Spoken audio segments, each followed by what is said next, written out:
ప్రేమించి 10 ఏళ్ల క్రితం పెళ్లి చేసుకొని 2 పిల్లలున్న భర్తను ప్రియుడి మోజులో పడి అక్రమ సంబంధానికి అడ్డు వస్తాడు అని హత్యకు ప్రియుడితో మరియు మరో యువకుడితో కలిసి హత్యకు పథకం పన్నారు. ఫుల్ గా మద్యం తాగించి మేడపై నుండి పడేసిన మృతి చెందకపోవడంతో ఆస్పత్రులకు తరలించి చివరికి హార్పిక్ మత్తు ఇంజెక్టిన్స్ ఇచ్చి చివరికి ప్రాణం తీశారు. మొదట మద్యం తాగి చనిపోయి అనుమానాస్పద కేసు కాస్త హత్యగా నిర్ధారణ జరగడంతో పోలీసులు అరెస్ట్ చేసి రిమాండ్కు తరలించారు. నిజామాబాద్ జిల్లా మోపాల్ పోలీస్ స్టేషన్ పరిధిలోని న్యాల్కల్ గ్రామానికి చెందిన దాయిని ప్రశాంత్ అనుమానాస్పద మృతిపై తల్లి దాయిని శ్యామల పోలీసులకు ఫిర్యాదు చేశారు. విచారణ చేపట్టిన మోపాల్ ఎస్ఐ సుస్మిత జూన్ 27న గల్ఫ్ నుండి స్వగ్రామానికి రాగా 3 రోజులకు 30వ తేదీ అతను మరణించగా కోడలు సంధ్యపై మృతుని తల్లి అనుమానం వ్యక్తం చేసినట్టు చెప్పారు.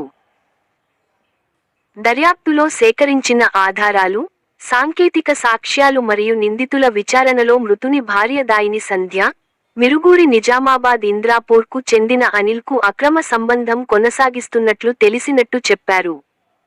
ఈ సంబంధానికి ప్రశాంత్ అడ్డుగా ఉందని భావించి, అతన్ని హత్యకు పథకం రచించినట్టు చెప్పారు. సంధ్య, అనిల్ కలిసి చేసిన కుట్ర మామూలుగా లేదు. ఈ కుట్రలో అదే గ్రామానికి చెందిన కంది వెంకటసాయి అలియాస్ బంటి అనే యువకుడి సహకారంతో కుట్రకు పథకం పన్నారు. పథకం ప్రకారం 29వ తేదీన వెంకటసాయి అలియాస్ బంటి ప్రశాంత్ ఇంటికి వెళ్లి అతనితో అధిక మోతాదులో మద్యం తాగించి డాబాపైకి తీసుకెళ్లి, సంధ్య ఫోన్ ద్వారా సూచనలు చేయగా, వెంకటసాయి అలియాస్ బంటి భార్య సంధ్య కలిసి ప్రశాంత్ను డాబాపై నుంచి నెట్టివేయగా గాయాల పాలయ్యాడు ప్రశాంత్. అనుమానం రాకుండా ప్రభుత్వ ఆస్పత్రికి వెల్నెస్ హాస్పిటల్లో చికిత్స చేయించారు సంధ్య, వెంకటసాయి, ప్రియుడు అనిల్ ముగ్గురు.